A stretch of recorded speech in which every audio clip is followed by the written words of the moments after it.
সম্মানিত দর্শক বৃন্দ, আসসালামু আলাইকুম ওয়া রাহমাতুল্লাহ।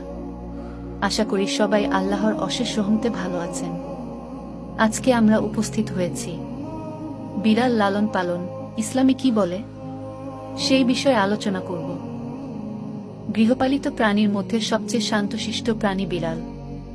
ইসলামের দৃষ্টিতে বিড়াল পালনে কোনো অসুবিধা নেই, তবে বিড়ালকে পর্যাপ্ত খাদ্যপানীয় সরবরাহ করতে হবে। বিড়ালের প্রতি যথাযথ দয়া অনুগ্রহ দেখাতে হবে। বিড়ালকে কোনো ধরনের কষ্ট দেওয়া যাবে না।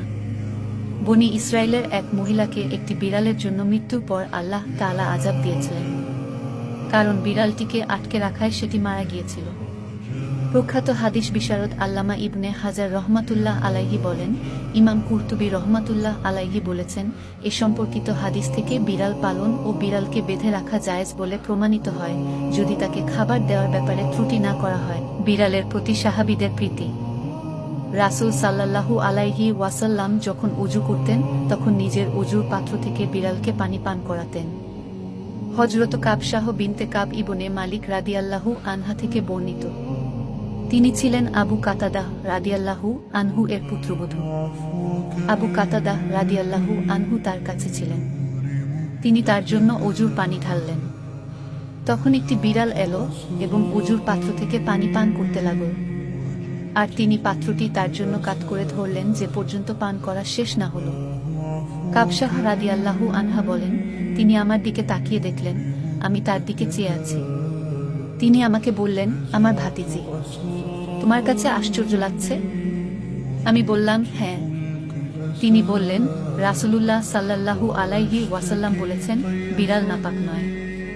এটা তোমাদের আশেপাশে ঘন ঘন বিচরণকারী প্রাণী। আবু দাউদ।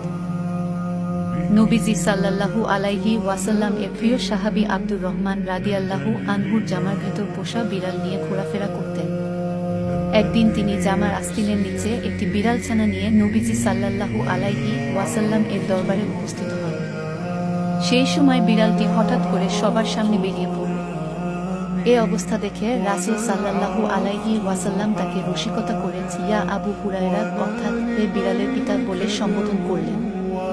এরপর থেকে তিনি মূল নামের চেয়ে আবু হুরায়রা নামে খ্যাতি লাভ করেন, আর সেদিন থেকে তিনি নিজেকে আবু হুরায়রা নামেই পরিচয় দিতে পছন্দ করতেন।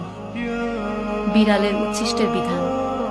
খেয়াল রাখতে হবে, আমাদের ব্যবহার ও খাবারের পাত্র যেন বিড়াল মুখ না দেয়, বরং তার জন্য আলাদা পাত্রের ব্যবস্থা রাখলে ভালো। কারণ বিড়ালের উচ্ছিষ্ট মাকড়, অর্থাৎ খাবারের যে অংশে বিড়ালের লালা লেগেছে তা ফেলে দিয়ে খাওয়া বা পান করতে হবে। আর যে পাত্রে বিড়াল মুখ দেবে সেটি দুবার ধৌত করা মুস্তাহাব। হযরত আবু হুরায়রা রাদিয়াল্লাহু আনহু বলেন, রাসূল সাল্লাল্লাহু আলাইহি ওয়াসাল্লাম বলেছেন, তোমাদের পবিত্র পাত্রে যখন বিড়াল মুখ দেবে তখন তা একবার বা দুবার ধৌত করবে। কালো বিড়াল সম্পর্কিত কুসংস্কার। আমাদের সমাজে কালো বিড়াল সম্পর্কে একটি কুসংস্কারের প্রচলন রয়েছে। মানুষ ধারণা করে কালো বিড়াল হলো শয়তানের অবতার।